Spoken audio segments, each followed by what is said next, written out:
다 찾았으면 레위기서 25장 35절부터 38절까지 한 절씩 교독하겠습니다. 네 형제가 가난하게 되어 빈손으로 네 곁에 있거든 너는 그를 도와 거류민이나 동거인처럼 너와 함께 생활하게 하되 너는 그에게 이자를 받지 말고 내 하나님을 경외하여 내 형제로 너와 함께 생활하게 할 것인지. 너는 그에게 이자를 위하여 돈을 구워주지 말고 이익을 위하여 네 양식을 구워주지 말라. 나는 너희의 하나님이 되며 또 가나안 땅을 너희에게 주려고 애굽 땅에서 너희를 인도하여 낸 너희의 하나님 여호와이니라. 아멘. 교회가 부재하는 것은 당연한 일이죠. 오늘 큰 은혜 받으시기를 축원드립니다. 이 레위기서가 제가 성경 읽기를 할 때에 레위기는 왠지 재미없고 스토리가 없으니까 왠지 딱딱하고 뭐 여러 가지, 그래서 레위기는 빨리 읽고 막 읽고 이렇게 넘겼던 기억이 있어요. 근데 정말 레위기를 그리스도를 알고 그 우리의 삶을 안다면 정말 은혜되는 성경이 레위기예요. 레위기는 말 그대로 성막과 그리고 제사와 그리고 공동체 생활에 대한 여러 가지 율법을 기록해 놨죠. 이 성막이라는 것은 그리스도를 뜻합니다. 그리고 제사는 우리의 구원을 뜻하는 거예요. 죄 용서, 우리의 구원을 뜻하는 거죠. 그리고 이 공동체 생활은 그리스도적 삶을 얘기하는 거예요. 그렇기 때문에 그리스도와 구원과 그리스도적 삶을 우리가 이 성경을 통해서 우리가 얻어야 되겠죠. 오늘 참 은혜를 누리는 날 되시기를 축원드립니다. 그러한 중에 오늘 레위기 25장 35절부터 38절까지 읽었는데, 이 공동체 안에서 가난한 자에 대해서 우리가 어떻게 이 사람을 도와야 되느냐, 거기에 대해서 지금 말씀하고 있어요. 이건 공동체 말하는 거죠. 공동체 밖이 아니고 지금 공동체 안에서 우리 이 가난한 자를 어떻게 도와줄 수 있느냐, 그거에 대하여 기록하고 있습니다. 약한 자 어떻게 돕지? 극빈한 자, 가난한 자라는 것은 여기서는 이제 극빈한, 어느 정도냐, 집도 절도 없어요. 거기다 딸린 식구도 있어. 그때 당시는 그러한 일들이 비일비재했죠. 그래서 서장농을 하다가 이제 서작도 못하게 된 그런 경우가 된 거죠. 그러면 어떻게 됩니까? 온 식구가 남의 땅을 농사를 지어서 대부분 다 갖다 주고 일부를 가지고 와서 우리 식구가 굶주리지 않을 정도로만 먹고 살았는데 이제 그것마저도 안 되는 거예요. 그 상태를 극빈하다, 이렇게 아주 없다라는 정도가 아니고 아주 없다, 극빈하다라는 것은 아주 없다, 이런 뜻이죠. 그런 자를 어떻게 대해야 하는지 구체적으로 오늘 성경에서 보여주고 있습니다. 그러면 우리가 교회 안에서, 오늘날 교회 안에서 좀 어려운 자들, 또 약한 사람 어떻게 도와줄까, 우리가 생각해 볼 수 있죠. 첫 번째로 이제 여름이 돼가니까 모기가 있어요. 예. 35절에 보면 네 형제가 가난하게 되어 빈손이 되거든 너는 그를 도와 거류민이나 동거인처럼 너와 함께 생활하게 하라 그랬어요. 집도 절도 없다 그러면 데려와서 우리 집에서 거류민이나 동거인처럼 생활하게 해라. 그런 뜻이죠. 이것은 왜 이렇게 말씀하셨냐면 지금 신앙의 공동체로서 한 형제 자매예요. 우리 성도들 지체할 때 형제 자매 이렇게 통칭합니다. 지금도 이제 어른들 되면 뭐 집사님, 뭐 이렇게 뭐 안수 집사님, 뭐 권사님, 장로님 이렇게 하지만 청년 때는 어떻게 해요? 형제 자매 이렇게 우리 성호 형제, 우리 명재 형제, 우리 최루희 자매, 우리 이렇게 불러요. 보통 그 모임 안에서는, 그죠? 그게 정상이에요. 그러다가 이제 결혼을 하고 이제 이렇게 하면 보통 직분을 주니까 이제 서리 집사부터는 이제 집사님 뭐 이렇게 하지만 성도일 때는 형제님, 자매님 이렇게 우리가 호칭하는 게 정상이에요. 왜 그렇게 하냐면 형제예요, 가족이에요, 가족. 오늘 35절에 보면 하나님께서 뭐라고 표현했냐면 네 형제가 가난하게 되어 빈손이 되거든 너는 그를 도와서 거류민이나 동거인처럼 너와 함께 생활하게 하라 말씀하고 있어요. 이 가난은 이 공동체 안에서 개인의 문제가 아니라 공동체의 책임이라고 지금 하나님이 말씀하고 있는 거예요. 그래서 생활 율법으로 이렇게 레위기에 지금 말씀하고 계시는 거죠. 이게 남이 아니라 한 형제요, 한 자매다. 지금 가족 개념으로 하나님은 말씀하고 있습니다. 이게 신약 성경에서 어디에 잘 나타나냐면 사도행전 2장에 보면 잘 나와 있죠. 거기에 보면 이 성도들이 어떻게 했어요? 재산과 소유를 다 팔아서 각 사람의 필요를 따라 나눠주었다 그랬어요. 이 사람들이 왜 그렇게 되냐면 모여서 120명의 문도가 모여서 오로지 기도에 힘썼어요. 그랬더니 성령이 임했어. 성령이 임하니까 어떤 일이 일어났냐면 그 모습을 구경하러 왔던 사람들이 놀랬어. 그래서 형제들아, 우리가 어떻게 하면 구원받을 거? 우리가 어떻게 해야 되느냐? 이렇게 질문했어요. 그때 베드로가 첫 설교를 하죠. 요엘서 2장 28절 예를 들어가면서 성령 임하신다고 하지 않았느냐? 너희가 버린 그 예수가 그리스도시다 하면서 이 사람들이 다 예수를 영접하는 그런 놀라운 일들이 일어나게 되는 거예요.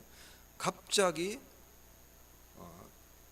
성도가 어마어마하게 늘어났죠. 3,000명이 넘게 늘어났어요. 그러면서 그 수가 날마다 더해지는데 수많은 사람들이 죽게 돌아오는 일들이 계속 일어납니다. 그러면서 그 돌아오는 사람들이 다 부유하게 살고 있는 사람들이냐? 그렇지 않아요. 대부분은 가난하거나 없는 사람들이 많았어요. 그래서 있는 사람들이 자기 소유를 팔아서 그 돈을 가지고 각 사람의 필요를 따라서 이렇게 나눠주었다. 지금 사도행전 2장에 보면 기록하고 있어요. 이게 공동체의 모습이에요.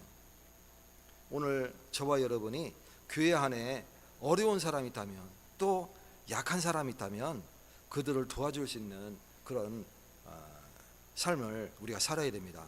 왜 그러느냐? 형제요 자매이기 때문에 그래요. 그래서 무너지기 전에 붙들어줘라 그랬어요. 붙든다라는 뜻이 뭐냐면 넘어지지 않게 이렇게 딱 받쳐주는 거예요. 붙잡아주는 거예요. 그래서 너무 없으면 사람이 무너지거든요. 없으면 아주 극빈하면 이게 그 무게가 삶의 무게가 굉장합니다. 그러면 나만 생각하는 게 아니고 가족들이 다 굶잖아요, 그죠? 뭐 입는 거, 뭐 신는 거, 뭐 무엇을 내는 거 이런 건 아예 생각도 못하는 거예요. 가장 기본적인 거 의식주, 그 중에 특히 먹는 거는 없으면, 못 먹으면 죽으니까 하루에 한 끼, 예전에 우리 여러분들 얘기 들어봤잖아요, 그죠? 보릿고개 하루에 한 끼 먹는 거, 그것도 나무 껍질 벗겨서 속껍질 이렇게 숟가락으로 긁어서, 그 연한 부분 긁어서 그거 끓여서 죽 써가지고 곡식 조금 넣어가지고 막 해서 막 그거 그냥 비리 마신 거예요. 그거 한 끼 먹으면 그걸로 하루 때우는 거예요. 근데 그게 섬유질이잖아요, 그죠? 이 섬유질의 특징이 뭐냐면 단백질을 먹지 아니하고 또 탄수화물을 먹지 아니하고 섬유질만 들어가니까 이게 대장에서 빠져나가야 되는데 이제 굳어서 똥구멍이 찢어지, 그거 한번 빼려고 하면 똥구멍이 찢어지는 거예요. 딱딱하게 굳어가지고. 그래서 가난하다 할 때 똥구멍이 찢어지게 가난하다, 이런 말이 거기서 나오게 된 겁니다. 그러한 사람들을 도와줘라. 무너지기 전에 붙잡아줘라. 잠언 3장 27절에 선행을 베풀 힘이 있거든, 내가 남에게 선을 행할 베풀 힘이 있거든 마땅히 받을 자에게 베풀기를 아끼지 말며.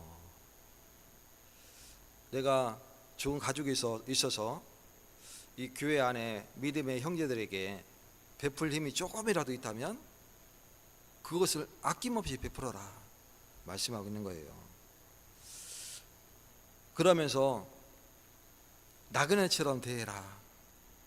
뭔 얘기냐면 그 사람을 거류민이나 동거인처럼 대하라고 말하겠어요. 예전에 있는 집에는, 특히 양반가에서는 타 지역에서 이렇게 오거나 아니면 한양에 이제 뭐 하러 갑니까? 시험을 보잖아요, 그죠? 시험을 보러 가면 지금은 도로가 잘 뚫려 있지만 차도 있고 하지만 옛날에는 도로가 굉장히 좁았어요. 논뚝길로 다닌 거예요, 논뚝길로. 그러니까 국도가 논뚝길이에요, 논뚝길. 마차도 지나다닐 수 없어. 한 사람만 간신히 지나갈 수 있는 그런 길. 일부러 그렇게 했대요. 물론 세세히 파고 들어가면 양반들이 돈 쓰기 싫으니까, 자기 돈 내놓는 게 싫으니까 개발을 안 한 거지만, 외적이 쳐들어오면 대군이 몰려오지 못하도록 그래 했다, 핑계죠. 그런 길이었었어요. 근데 그런 길을 한양에 가고자 하면, 저 밑에 지방에서 한양까지 가려면 몇 달을 걸어가야 되죠.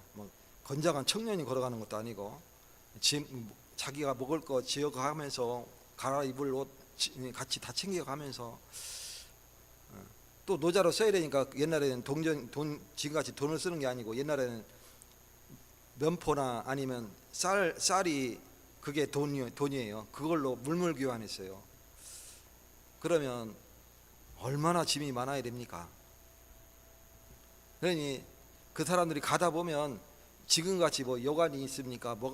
모텔이 있습니까? 호텔이 있습니까? 없어요. 그냥 두들기고 이리 오너라 해서 두들기고 이제 맞는 거예요. 그러면 객이 오면 마땅히 그 사람들을 환영하고 받아서 사랑채에, 행랑채에 이렇게 유숙하도록 이렇게 하는 제도가 있었어요. 그게 사람 도리죠. 그렇게 했었어요. 오늘 나그네처럼 대하라는 건, 이 나그네, 그렇게 오는 사람을 자기 그 행랑채에 동거인처럼, 거류민처럼 이렇게 대해라, 그 뜻이에요. 잠언 19장 17절, 가난한 자를, 히브리서 13장 2절, 손님 대접하기를 잊지 말라. 하물며 손님도 그렇게 대하는데 우리의 형제 자매를 남과 같이 대할 수는 없잖아요, 그죠? 그래서 그들을 차별 없이 그리고 존엄을 지킬 수 있도록 우리가 인간의 존엄을 지켜지지가 않을 때 가장 비참한 거예요. 그래서 이 존엄이 무너지지 않도록 도와줄 수 있는 그런 사람이 되어야 됩니다. 이게 공동체 생활이에요. 그러면서 두 번째 뭐냐면 이익을 취하지 말고 하나님을 경외하라. 36절에 보면 이자를 받지 말고, 이자를 받지 말라는 얘기는 뭐예요? 빌려줬다는 얘기죠. 양식이 없으면 빌려주고 했다는 얘기예요. 그러면서 네 하나님을 경외하라. 우리가 간혹 가난한 사람을 이용할 때가 너무나 많아요. 왜? 약자니까. 사회적 약자니까 약자를 찍어 누르면서 올라타는 경우가 참 많아요. 믿음의 형제들 간에도 그런 사람들 참 많습니다. 왠지 저 사람은 없는 사람이라고 그러면 무시하고 뭐 그런 경우가 많죠. 왠지 좀 후줄근하면 따로 대화도 잘 안 하죠. 그런 경우가 있어요. 보통 안 그러는데 그런 사람이 간혹 있어요. 그래서 경제적 약자를 통해서 이익을 취하는 것을 금했어요. 이게 공동체입니다. 공동체는 부자든 가난하든 배웠든 못 배웠든 높은 지위에 있든 낮은 지위에 있든 남자든 여자든 노인이든 어린아이든 서로 상관없이 존엄을 지켜주면서 같이 포용하고 수용할 수 있는, 사랑할 수 있는 그게 공동체입니다. 출애굽기 22장 25절에 너는 그에게 이자를 받지 말 것이며, 출애굽기에서도 말씀하고 있죠. 그래서 이 사랑은 계산하는 게 아닙니다. 내가 이거 해줬으니까 네가 이렇게 나 해줘야 돼. 그건 사랑 아닙니다.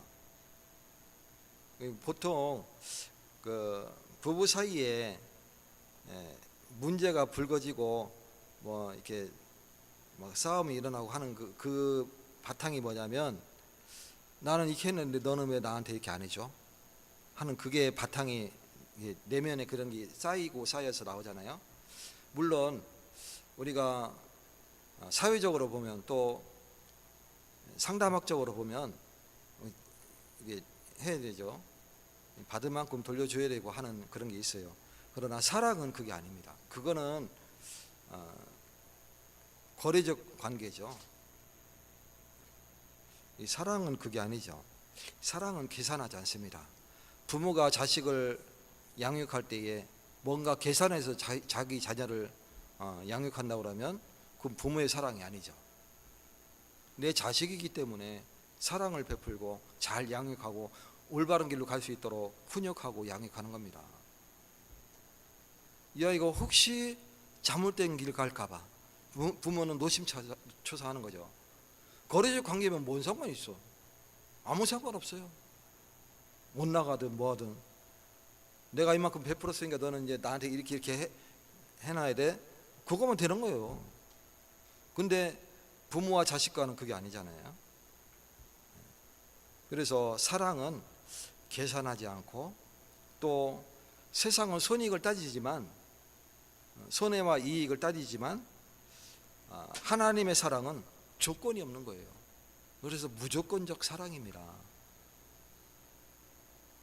그래서 아가페 사랑이잖아요. 그래서 도와주면서 이익을 기대하는 것은 참다운 사랑이 아님을 우리가 기억해야 됩니다. 고린도전서 13장 5절에 자기의 유익을 구하지 아니하며 말씀하고 있어요. 내 유익을 구하는 것은 그것은 참다운 사랑이 아닌 겁니다. 그래서 공동체 생활할 때에 우리가 가족을 생각할 때에 가족 간에 계산하지 않잖아요. 그죠? 그와 같은 이치입니다. 하나님 경외가 기준이 돼야 돼요. 우리가 하나님을 경외하는 것이 기준이어야 돼요. 왜 이자를 받지 말라겠느냐? 하나님을 경외하기 때문에 받지 마라 이렇게. 그것 때문에 이 사람이 시험 들면 안 되잖아요. 이 사람의 존엄을 지켜줘야 되잖아요. 그게 형제예요. 형제가 이 사람을 깎아 내려가면서 존엄을 무너뜨리면서 하는 건 형제가 아니잖아요. 이 신앙은 그래서 경제 생활에서도 드러나야 되는 것이 바로 신앙생활입니다. 잠언서 19장 17절에 가난한 자를 불쌍히 여기는 것은 여호와께 구워드리는 것이다. 여호와께 모든 게 다 여호와 하나님께 하는데 가난한 자를 돌봐주는 것은 내가 여호와 하나님 앞에 구워주는 거와 똑같은 원리다 이렇게 표현하고 있어요. 모든 게 다 하나님 것이지만 구워주면 누가 갚느냐? 여호와 하나님 앞에 하나님께서 갚아주신다 이 뜻이에요. 그렇기 때문에 우리가 그 은혜를 누리게 되는 겁니다. 하나님은 우리의 구속자이십니다.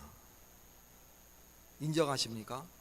그렇다면 우리가 여호와 하나님을 경외하고 그 사랑을 받았으니 이 사랑이 흘러가야 돼요.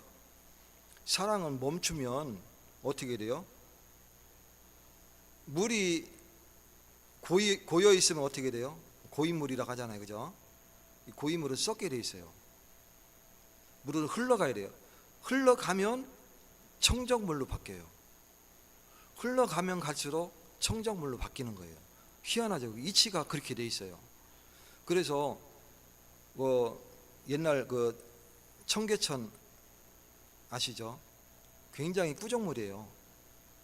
지금은 막 깨끗하면 청정물이지만 왜 그러냐면 온갖 오물이 다 거기로 다 들어왔어요. 서울시에 옛날에는 서울시 하면 그 강북을 얘기했거든요. 그러면 그 모든 오물이 다 거기로 이렇게 흘러 내려와서 이제 한강으로 다 흘러가는 거예요. 그러면 한강이 엄청 더러워야 되잖아. 그죠? 근데 이 한강이 더러워지는 법이 없어. 참 희한하죠. 엄청 더러워야 될 긴데 멈추지 않고 계속 내려오거든. 오물이 각종 오물이 계속 흘러 들어오는데 한강은 늘 깨끗해. 왜 그럴까요? 흐르는 물이기 때문에 자연 정화되는 거예요. 그래서 흐르지 아니면 썩게 되지만 흘러가면 자연 정화가 되면서 깨끗한 물로 변화가 되는 거예요. 제가 군대에 있을 때 이제 주로 산으로 이렇게 다니잖아요. 길이 없으면 길을 만들어가면서 다니고 막 일을 했어요. 제가 조금 일반 부대하고 다른 군대를 다녀왔기 때문에. 근데 어느 날 이제 가다가 밥대가 된 거예요. 그래 이제 행군 멈추고 밥을 이제 우리가 막 지어서 먹는데 밥을 했는데 이제 옆에 이제 개천물 떠서 이렇게 떠서 밥을 맛있게 먹었어요. 그리고 또 이제 또 계속 가는데 상류로 가는데 가다 보니까 뭐가 있냐면 우사가 축사 소 키우는 우사가 엄청 큰 우사가 있는 거예요. 근데 그 물이 그 우사에서 흘러나오는 물이 그 갈색 그 물 있잖아요. 똥물 그게 거기에 막 계속 흘러서 같이 섞여서 내려가는 거예요. 근데 밑에서는 깨끗했거든요. 불과 뭐 한 1km 좀 떨어졌나? 그 정도밖에 안 되는데 그게 먼 거리도 아니잖아요. 1000m밖에 안 되거든. 근데 물이 우리가 물 맛이 이상하다, 뭐 똥 냄새 난다, 뭐 이런 거 전혀 못 느꼈거든. 깨끗한 물이었었어요. 흘러오는 중에 이게 자연 정화가 됐구나. 이 물은 흘러가면 자연 정화가 되는구나. 그것을 보게 됐어요. 저와 여러분이 이 받은 은혜가 내게서 멈추는 것이 아니라 흘러가야 돼요. 하나님이 우리의 구속주이심을 우리가 기억해야 돼요. 38절에 나는 너희를 애굽에서 인도하여 낸 너희의 하나님이시라. 우리는 은혜로 구원받은 자입니다. 하나님은 이스라엘을 애굽 종살이에서 거기서 건져내신 여호와 하나님이십니다. 우리가 죄의 종으로 너미집 살이했지만 그 가운데 건진받은 구원받은 자예요. 에베소서 2장 8절과 9절에 보면 너희는 그 은혜에 의하여 믿음으로 말미암아 구원을 받았으니, 그 은혜에 의하여 믿음으로 말미암아 구원을 받았다 그랬어요. 하나님의 은혜예요. 구원은 내가 내 의지를 가지고 믿었는 줄 알았는데 하나님의 은혜를 받으니까 내가 믿게 된 거예요. 이 받은 은혜는 흘러가야 됩니다. 우리가 베푸는 이유는 여유가 있어서가 아니고 바로 은혜를 받았기 때문에 우리가 베풀 수 있는 것입니다. 마태복음 10장 8절에 너희가 거저 받았으니 거저 주라. 진정한 공급자는 하나님이십니다. 내가 긁어온 게 아니고 공급하시는 분이 따로 계세요. 따로 계신 거예요. 그래서 우리는 두려움 없이 나눌 수가 있는 겁니다. 우리 여기 최사모 계시는데 이 성정이 남한테 베풀지 않으면 못 견디는 성질이라. 그래서 뭔가 좀 가져오면 이거 누구 나눠줄 거라 머릿속으로 막 이미 생각하고 계시는가 봐. 미리 막 누구 이렇게 뭐 떠오르는가 봐. 그래서 막 이렇게 나누고 막 이렇게 하는 것을 보게 돼요. 우리가 풍족해서가 아니라 이 분 성정이 원래 그런 것 같아. 참 성경적이다 이런 생각을 해봤습니다. 빌립보서 4장 19절에 나는 하나님이 그리스도 예수 안에서 너희의 모든 쓸 것을 채우시리라. 나의 하나님이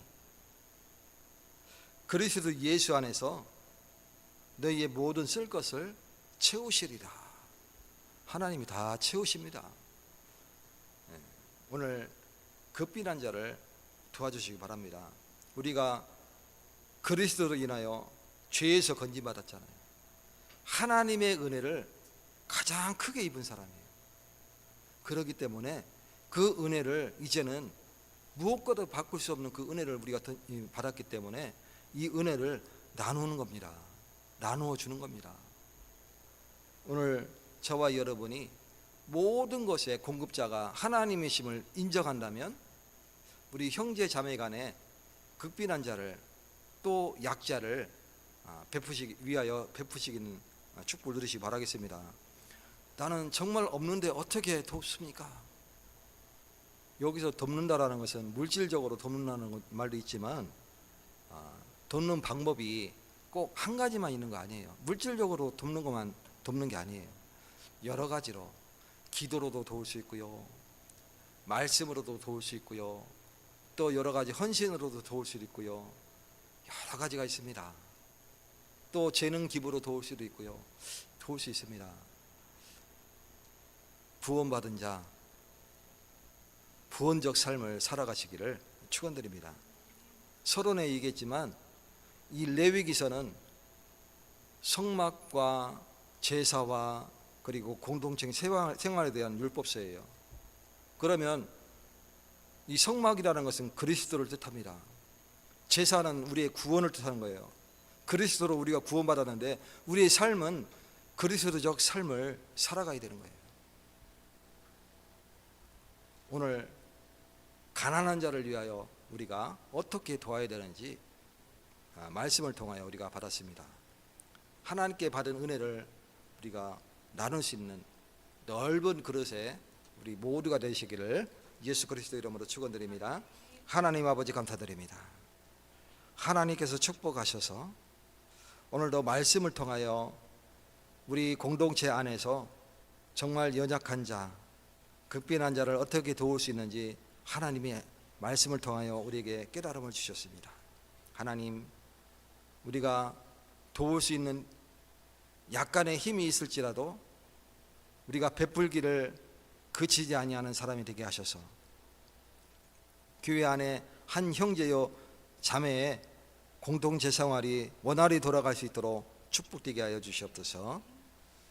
예수 그리스도의 은혜와 하나님의 사랑과 성령님의 역사심이 날마다 그리스도 안에서 새 생명을 누리며 바른 은혜를 전하기 원하는 오늘 예배드린 주의 백성들 머리 위에, 이들의 삶과 가정과 모든 만남 위에, 예사람께 속한 모든 가족들과 인터넷으로 예배드리는 모든 심령 위에 지금부터 영원까지 항상 함께 계실지어다.